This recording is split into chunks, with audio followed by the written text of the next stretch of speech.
Carta aos Hebreus, capítulo 11, e versos 1, 3 e 6. A fé é uma posse antecipada do que se espera, um meio de demonstrar as realidades que não se veem. Foi por ela que os antigos deram o seu testemunho. Foi pela fé que compreendemos que os mundos foram organizados por uma palavra de Deus. Por isso é que o mundo visível não tem a sua origem em coisas manifestas ou coisas materiais. Ora, sem a fé é impossível ser-lhe agradável, pois aquele que se aproxima de Deus deve crer que Ele existe, que recompensa os que o procuram. Fé, uma palavra pequenina, mas muito importante na vida do cristão, porque a vida do crente ou a vida do cristão é uma vida que depende de muita coisa que ele não enxerga com os seus olhos físicos. Portanto, tem de os enxergar com os seus olhos espirituais. Mas a fé, quanto a mim, é uma opinião que eu vou aqui demonstrar. Ela tem graus de intensidade, chamemos assim. Eu vou-lhe dar nome, a primeira como uma fé pequena e a segunda parte, que procurarei desenvolver um pouquinho mais, como a fé grande. A fé pequena, meus queridos irmãos, é aquela fé que nos traz um Deus invisível e que nós cremos nele. Na definição de qualquer dicionário da língua portuguesa, nós temos a explicação da fé.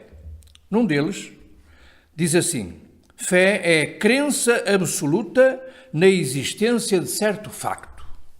E aqui eu sublinho a crença absoluta, uma crença sem dúvida alguma.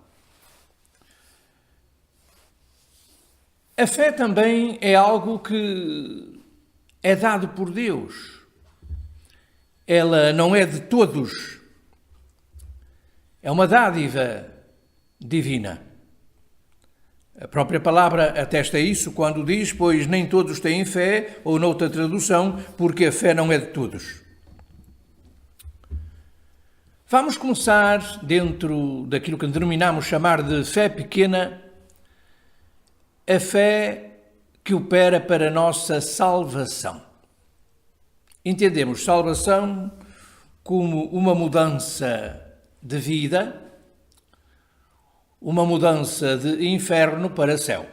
Por outras palavras, queremos que uma criatura absolutamente sem fé, uma criatura ateia, está dependente da sua própria vida, da sua existência, um pouco animalesca, de certa forma, porque é por instinto que ele vive.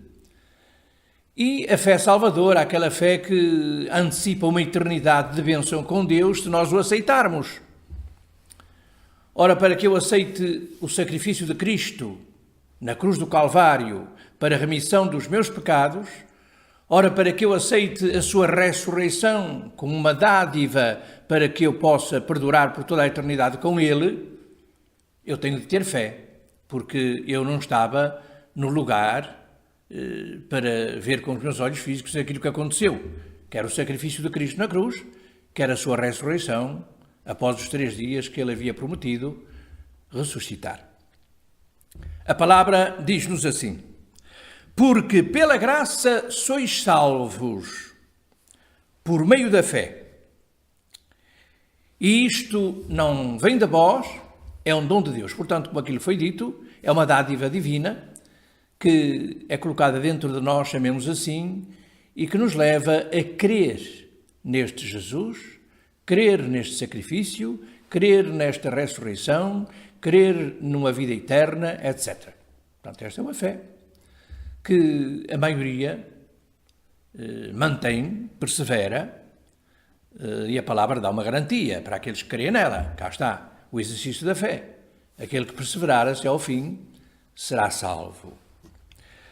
Mas vai nos preocupar um pouquinho mais a outra fé, aquela fé que opera milagres, aquela fé que transforma a matéria inerte em matéria viva. Por outras palavras, uma ressurreição de um morto é pegar uma criatura que está ali completamente inanimada, sem vida, e insuflar-lhe, chamemos assim de novo, o sopro da vida. Altera todos os conceitos que nós possamos imaginar, conceitos físicos ou conceitos materiais. Claro que esta fé é uma fé que é dádiva para todos aqueles que, de certa forma, creem em Cristo, não superficialmente, mas de forma vincada, e que vão exercitá-la ao longo da sua existência. Vão ter, naturalmente, como experiência, altos e baixos, mas há uma promessa dada pelo Senhor que nós queremos, que é uma promessa dele, que está registada e que é verdadeira, pois ao longo dos séculos nós temos verificado que isso aconteceu com muita gente. O evangelista Marcos, no final do seu evangelho, ele diz estas palavras: "E estes sinais seguirão aos que crerem." E eles, os discípulos, tendo partido, pregaram por todas as partes, cooperando com eles o Senhor e confirmando a palavra com os sinais que se seguiram. Como registro, nós temos nos Atos dos Apóstolos, no capítulo 8, após a perseguição aos cristãos em Jerusalém, depois do martírio de Estevão, que a igreja se dispersou. Os crentes foram cada qual para seu lado. Alguns dos discípulos ficaram em Jerusalém, mas a maioria dos cristãos foram por todo o lado. E diz a palavra que, conforme eles caminhavam fugindo, aconteciam situações em que os milagres eram patentes. Há um discípulo de nome Filipe que é destacado, mas não só esse, mas outros. Existiam curas, libertações, em suma, existiam milagres. E nós aqui podemos atestar que realmente aquilo que Marcos disse no textozinho que nós lemos cumpriu-se ao pé da letra. Temos também sinais evidentes de que nunca o Senhor, ao longo dos séculos, e já vão 2000 anos, deixou de cooperar com aqueles que realmente exercitaram e creram nele através da fé. No entanto, nós quando olhamos a fé, tomando por base a palavra, primeiramente, verificamos que ela é poderosa na sua atuação e, ao mesmo tempo, é frágil. E é frágil porquê? É frágil porque ela está dependente do homem. E o homem raciocina. O homem tem dúvidas. O homem, em certas ocasiões, é afoito. Portanto, essa fé vai depender muito do caráter daquele que a exercita. O Senhor um dia, numa revelação que nos transmitiu, num ditado que nos enviou, ele diz uma palavra que eu fiquei um pouco na altura triste, preocupado, porque apliquei essa palavra à minha pessoa. Ele diz realmente uma coisa que é verdade. Aquele que duvida dificilmente crê. E eu sou daqueles, naturalmente os irmãos ou irmãs poderão encaixar-se também nessa mesma situação, daqueles que não aceitam facilmente as coisas. Muitas vezes vêm a correr, dizer isto ou aquele outro, e eu não aceito logo. Eu me recordo que há muitos anos atrás, quando a maioria dos irmãos que estavam connosco ansiavam o batismo com o Espírito Santo, pediam ao Senhor para os batizar, e um dia de manhã, eu estava trabalhando, eles tinham tido um culto e vieram ter ao meu serviço, ao meu emprego, e cheios de entusiasmo, disseram, olha, o irmão fulano e o irmão cicrano foram batizados com o Espírito Santo. E eu duvidei. E perguntei se alguma coisa havia acontecido de visível. Disseram-me que não. E a minha dúvida persistiu. Vamos buscar precisamente um exemplo da Escritura que nos demonstra a fé poderosa e ao mesmo tempo frágil. É o exemplo que os irmãos naturalmente estarão já pensando, que é muito comum citar-se numa ocasião como esta, o exemplo de Pedro caminhando sobre as águas. O Senhor vinha ter com eles, depois daquela tempestade de prova, os discípulos viram aquele ser caminhar sobre as águas, alguns equacionaram que seria um fantasma, porque não era comum ver-se uma pessoa física andar em cima da água, mas só Pedro é que foi afoito de falar alto para aquela pessoa, que queriam ser o Senhor, eles entendiam que era ele, parecia-se com ele, e disse-lhe, Senhor, se és tu, manda-me ir ter contigo sobre as águas. E o Senhor disse, vem Pedro, uma coisa tão natural, uma palavra tão simples pronunciada por Jesus, e Pedro naturalmente foi experimentar. Ao descer do barco, ele, ao pousar o pé sobre a água, deve ter sentido alguma solidez, porque se assim não fosse, ele não daria passo algum. Se o seu pé mergulhasse na água, ele ficaria aflito e não tentava. Mas como ele sentiu solidez, caminhou 1, 2, 3, alguns metros, e o Senhor propositadamente permitiu que um vento um pouquinho mais forte fizesse ondulação àquele chão tão esquisito. E Pedro duvidou. E no momento em que surgiu na sua mente a dúvida, o medo, ele começou a submergir, o que é normal. Ficou aflito, o Senhor deitou-lhe a mão e disse estas palavras, homem de pouca fé. Claro que isto está relatado na Escritura. Os Evangelhos citam isso e eu creio que não haverá ninguém que não conheça esta experiência.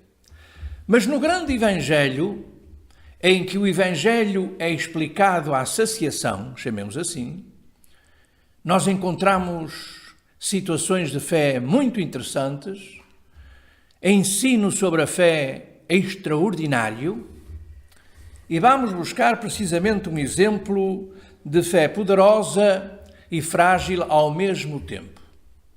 Havia um homem chamado Róculos, era um essênio, que vieram ver aquilo que acontecia lá em Jerusalém com aquele homem que fazia milagres, o Senhor Jesus, vieram de Iceia, lugar onde eles estavam sediados, e aquele homem e outros colegas dele tiveram muitas experiências. É bom, isto é à parte, o discípulo do Senhor, o apóstolo Bartolomeu, era um essênio convertido. Portanto, este Róculos, entre muitas experiências, a certa altura o Senhor dá-lhe a autoridade, o poder para curar enfermos. As pessoas vinham e este homem impunha as mãos e curava. E naturalmente, 1, 2, 3, esta e aquela outra enfermidade mais visível, ele ficaria satisfeito, as pessoas louvavam o Senhor, mas estava ali o professor, estava ali o mestre, estava ali Jesus, vendo a atuação do seu discípulo. E chega a uma certa altura em que este Róculos encontra um senhor, uma criatura, com algumas enfermidades, que é curado dessas enfermidades, mas faltava-lhe um dos braços. E ele não foi curado pela restituição do membro. Sabemos que o Senhor já havia feito isso. E ficou triste. Ficou triste ele e ficou triste, naturalmente, a criatura que queria a cura. E dirigiu-se ao mestre, ao professor que estava ali. Infelizmente ele não está aqui ao nosso lado para nos dar algumas dicas e porventura alguns puxões de orelhas por alguma coisa feita mal. Ele disse, Senhor, por que é que o braço não foi restituído a este homem? E Jesus explicou-lhe, não foi restituído por uma razão muito simples. Tu achaste que as outras curas eram relativamente fáceis, chamemos assim, Mas esta é um pouco mais difícil. Curar uma lepra, o corpo está lá, só desaparece a ferida, a enfermidade. Curar uma paralisia, porventura, a perna ou o braço paralítico está lá, só começa a funcionar, mas ali não existe o braço.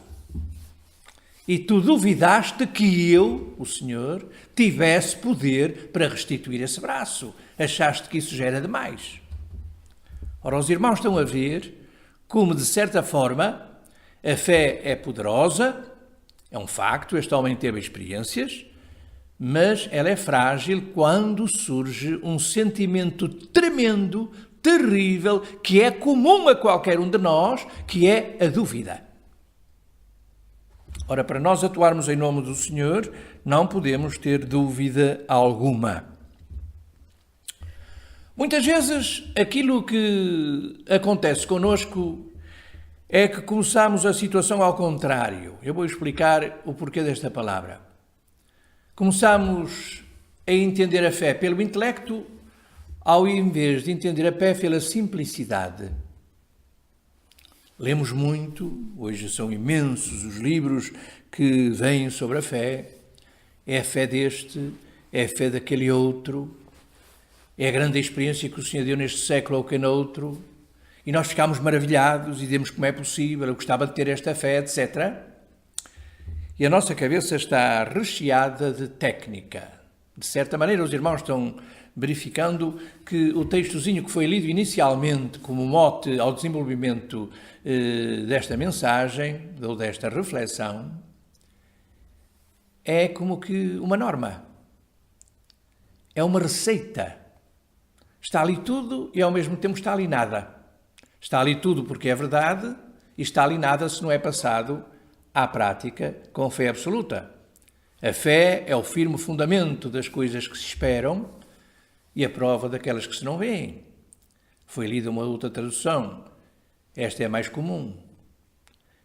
Mas realmente, meus queridos irmãos, a fé é algo que nós podemos experimentar, é algo que nós podemos ver através de nós, e num pequenino exemplo que darei daqui a algum tempo, nós vamos verificar que isso é verdade. Mas antes, vamos buscar do grande Evangelho outro exemplo extraordinário que nos vai explicar o porquê da fé ser muitas vezes difícil em pessoas conhecedoras da doutrina e com a sua mente carregada de situações sem aquela simplicidade que é necessária. Um homem chamado Agrícola era um cidadão romano, ainda aparentado com o imperador. Ele e alguns colegas seus haviam vindo propositadamente de Roma para conhecer o milagroso homem de Nazaré, o Senhor Jesus. Encontraram-no, tiveram experiências lindíssimas. O capítulo 7, ou melhor, o volume 7 desta obra está recheada de coisas extraordinárias que os irmãos poderão verificar. Mas este homem, a certa altura, viu e ouviu aquilo que o Senhor fez. Viu o que o Senhor fez e ouviu o que o Senhor disse. O Senhor seleciona 70 dos seus discípulos, que eram muitos, não só aqueles 12 que andavam com ele e que nós conhecemos como apóstolos, mas estes 70 foram enviados às aldeias, às cidades circunvizinhas, com ordem do Senhor, para disseminar a doutrina, pregar e dizendo que era chegado o reino dos céus e para curarem, libertarem, ressuscitarem, etc. Este homem estava já prestes a partir para Roma. Já estava há bastante tempo com o Senhor, julgava que ia naquela altura, o Senhor disse-lhe que ainda demoraria um pouco de tempo. E ele pede ao Senhor para dar também a ele esse poder. Porque ele ia para Roma, para dar aos seus amigos. Eles iam para Roma, iam testemunhar de Jesus, iam atestar com os milagres que realmente aquilo que aconteceu em Jerusalém acontecia com eles e era realidade. E o Senhor não lhe deu esse poder. Ele ficou triste. E perguntou, o que é que acontece comigo? qual é a minha diferença em relação a estes homens? E naturalmente ele equacionou na sua cabeça pessoas até alguns iletrados, e ele com tanto conhecimento devia ter fé, porque era muito melhor. Eu vou ler para que não possa faltar nada da explicação aquilo que o Senhor disse. Eles, diz o Senhor a respeito dos 70, já estavam preparados como criaturas simples e de fé segura, desde a infância. Ou seja, eram pessoas que desde a infância foram encaminhados no caminho de Deus e já tinham aquela fé colocada no seu coraçãozinho, de criança, como semente, que depois foi desenvolvida, como algo que lhes demonstrava que havia um Deus poderoso, o Deus dos judeus. Nunca indagavam da possibilidade das minhas provas, mas acreditavam que nada me fosse impossível e, por isso, assistia-lhes o mesmo poder em meu nome. Em virtude disso, pude oferir-lhes os dons, como todos ouviram. Agrícola ouviu, os outros que estavam ao derredor ouviram também, mas o Senhor vai-lhe dar a tal explicação que é muito importante para nós, conhecedores da Bíblia, conhecedores de muita literatura com a qual enchemos a nossa mente de coisas extraordinárias que acontecem em nome do Senhor, mas sempre por outros. O Senhor diz à Agrícola: neles, nos 70, existia a fé antes do saber. Convosco precedia o saber à fé, no que consiste grande diferença na entrega dos dons espirituais. Eu tive essa experiência, não vou relatá-la porque iria demorar um pouco, em que a minha mente estava abarrotada de livros, não vou dizer centenas, mas algumas dezenas eram, sobre os dons espirituais. Nós estávamos em uma igreja em que não se pregava sobre isso, onde os dons espirituais normalmente não eram manifestos, e a partir de determinada altura, eu e alguns irmãos nossos começámos a buscar mais o Senhor e, logicamente, começámos a impregnar-nos de conhecimento. Era mais um livro, era uma partilha de outro livro, ou o que acontecia aqui, ou o que acontecia acolá, e a nossa mente estava recheada disso. E quando chegou a nossa vez, foi um pouquinho difícil, porque nós estávamos como que empedernidos nessa área. Mas o Senhor dá-lhe uma garantia, e louvamos o Senhor por isso, porque Ele também essa garantia nos dá a nós. Não importa a vossa fé, não vacilando, recebereis as mesmas capacidades. Agora, mais um ensino que nós encontramos no grande Evangelho e que infelizmente não encontramos nas Escrituras ou na Bíblia. É a fé como um exercício, como um treino, chamemos assim, como uma capacidade que nós desenvolvemos. Quando aprendemos música, tocamos mal. Pelo exercício continuado, se houver algum talento, começamos a tocar melhor. Se perseverarmos no ensino, vamos ser exímios, executantes deste ou daquele instrumento, e num caso de qualquer profissão, o mesmo acontece. Portanto, há aqui treino, exercício e falhas, porque qualquer um sabe que no aprendizado existem falhas, existem coisas que estão erradas e que nós, na próxima vez, vamos procurar corrigir.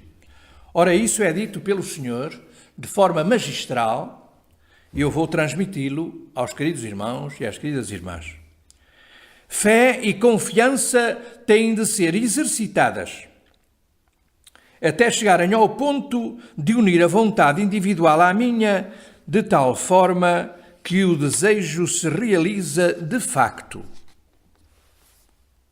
Prestem atenção, porque é importante. Até chegarem ao ponto de unir a vontade individual à minha.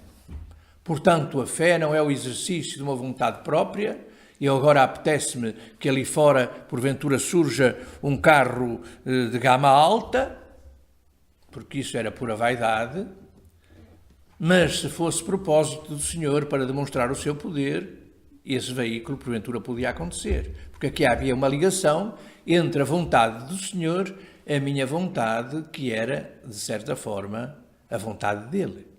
Por isso é que ele diz, com respeito à palavra, à proclamação do Evangelho, à divulgação da sua obra, ele diz, não se te dê cuidado daquilo que has de falar, porque na hora apropriada o Espírito Santo colocará na vossa boca as palavras que ireis anunciar ou pronunciar.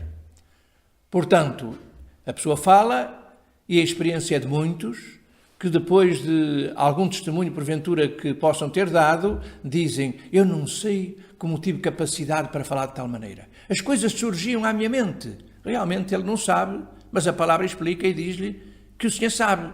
Aquilo que aconteceu com ele ou com ela foi precisamente aquilo que o Senhor prometeu. Ele começou e o Senhor usou a sua boca, o seu intelecto, para transmitir a sua revelação.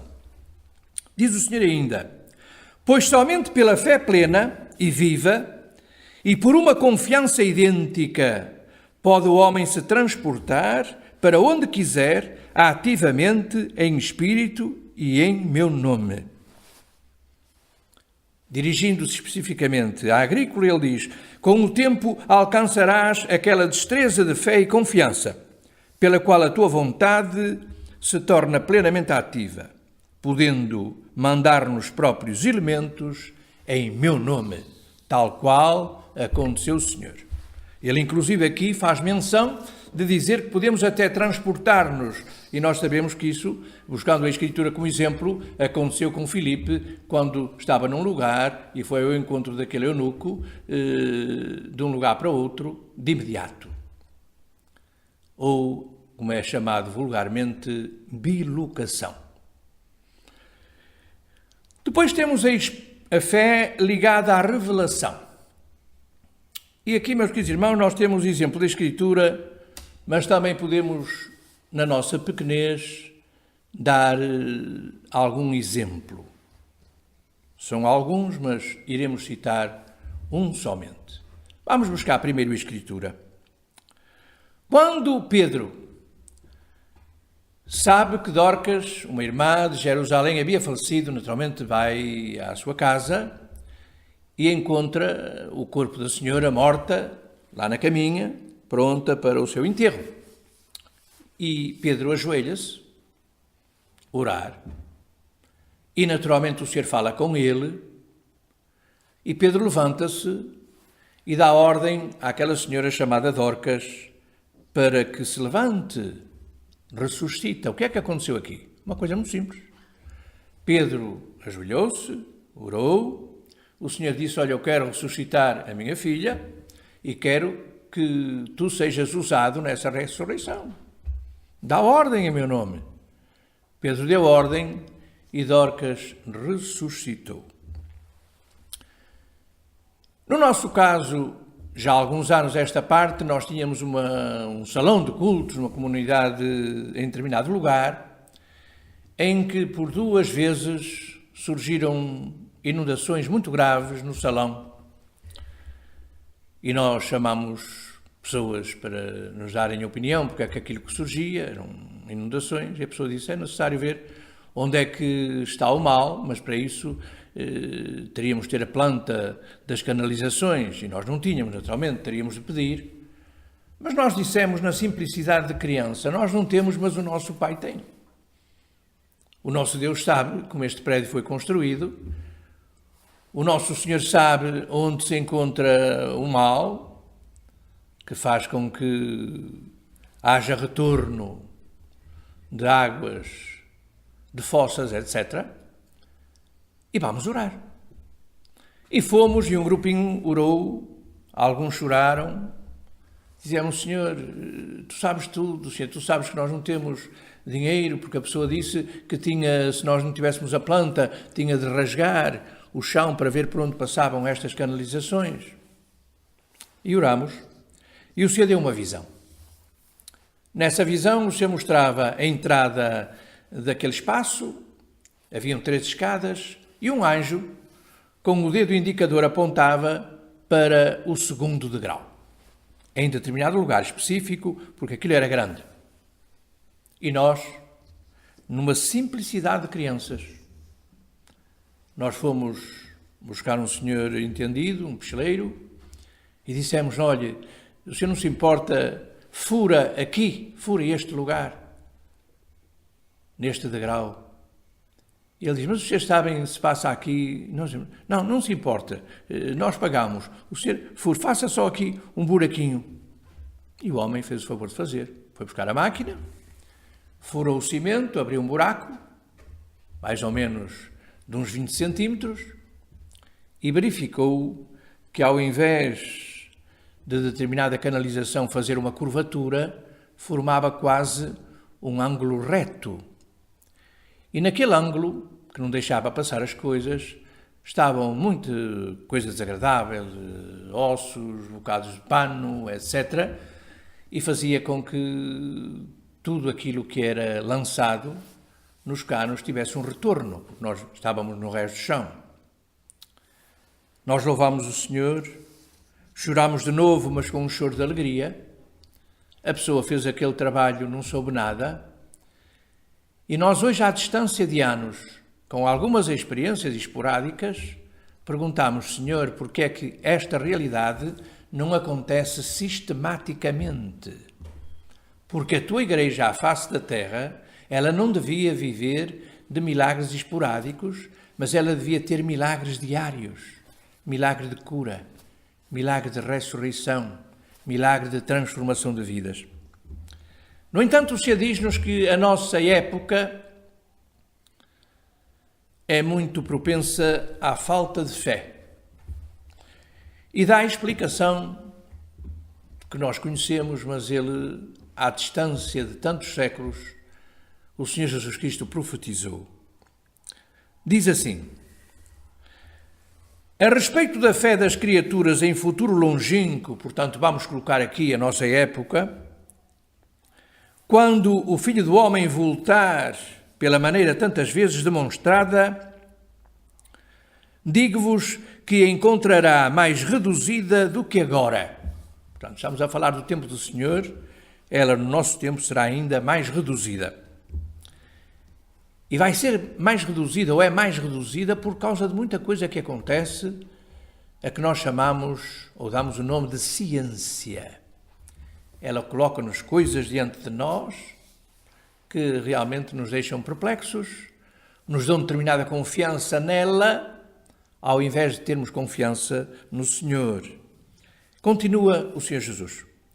Em tais épocas, ou em tal época, as criaturas ter-se-ão adiantado por pesquisas e cálculos incessantes nos vastos ramos da árvore do conhecimento ou da ciência, realizando coisas extraordinárias pelo uso das forças ocultas da natureza, afirmando, vede, aqui está o nosso Deus.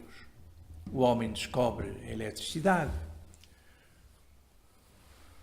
O homem descobre as ondas com as quais pode transmitir as suas mensagens ao longo do mundo.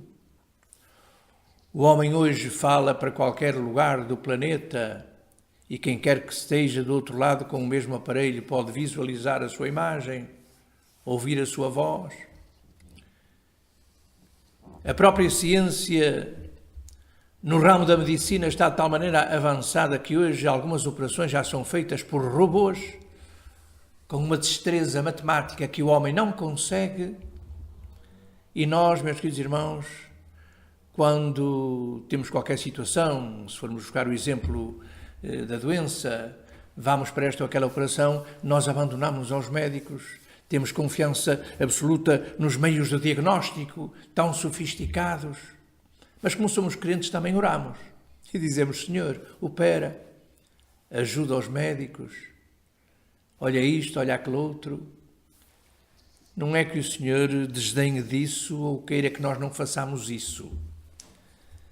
Mas aquela confiança em que é o Senhor que vai operar, em que é porventura Ele, ou a seu mando o seu anjo que põe a mão sobre a mão do médico, já não é tão simples. Antigamente as criaturas, quando tinham uma enfermidade e quando tinham determinada intervenção cirúrgica a fazer, elas faziam promessas. Elas iam daqui a acolá, para pedir ao Altíssimo a sua cura, a sua libertação, e depois lá iam pagar a promessa, etc. Hoje a ciência nos afasta desta fé simples.